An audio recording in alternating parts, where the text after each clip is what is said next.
तुमच्या संपर्कात ऑपरेशन टायगरचा काही अहो, उद्धव गटाचे सर्व खासदारच काय आमदार काय हे सर्व आमच्या संपर्कात असतात. पहिल्यापासून आहेत, निवडणूक झाले तेव्हापासून आहेत. परंतु हे ऑपरेशन टायगर केव्हा करायचा याचा निर्णय एकनाथ शिंदे साहेब घेत असतात. म्हणून योग्य वेळेला तो निर्णय घेईल. उद्धव साहेबांकडचे जे खासदार आमदार आहेत त्याचं मूळ कारण तेच आहे. जो आम्ही उठाव केला होता ना, हे कुणाला भेटत नाहीत, कोणाला बोलत नाहीत, काय त्याच्या अडचणी समजून घेत नाहीत.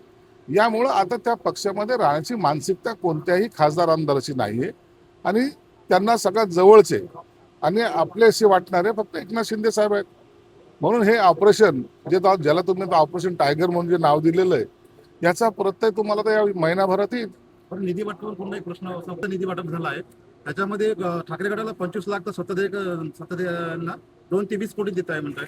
महायुतीला निधीचे भरभरून दान आणि विरोधकांना देत नाही सांगतात आरोप आहे. महायुतीमध्ये असताना महायुतीला तो झुकतं माप तर द्यावं लागेल ना. जो सत्तेमध्ये राहतो तो झुकतं माप घेणारच. त्यात काय गैर आहे. तुमच्याकडे जेव्हा सत्ता होती त्या टायमाला आपण कुणाला दिला का? म्हणून जेव्हा आपली बारी असते त्या टायमाला सर्व माफ आणि दुसऱ्याच्या टायमाला हे काढणं हे गैर आहे. आणि तरी आम्ही विरोधकांना सुद्धा त्यांच्या मतदारसंघामध्ये काम करायला निधी देत असतो. हा सगळीकडचा अनुभव त्यांनी एकदा घ्यावा.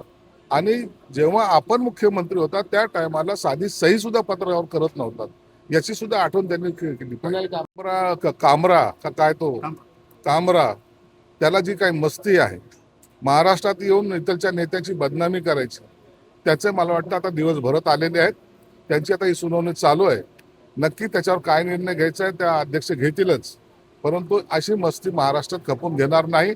तुमचा व्यवसाय काय आहे किंवा तुम्हाला बोलण्याचं स्वातंत्र्य आहे याचा अर्थ कुठेही कुणावरही कशाही पद्धतीची टीका करणं हे मला वाटतं घटनेच्या विरोधात आहे आणि स्वातंत्र्याच्या सुद्धा विरोधात आहे. म्हणून त्याला गाणं असं म्हटलेलं आहे, एकनाथ शिंदेवरती गाणं केलंय, त्याला व्यावसायिक गाणं असं समितीसमोर असं व्यवसायिक गाणं तर तुझ्यावर करणं स्वतःवर, तुझ्या कुणी आणखीन जवळच असेल त्याच्यावर कर.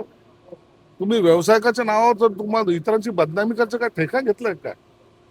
आणि म्हणून त्याला त्याची जागा ही महाराष्ट्रात निश्चित आम्ही दाखवू.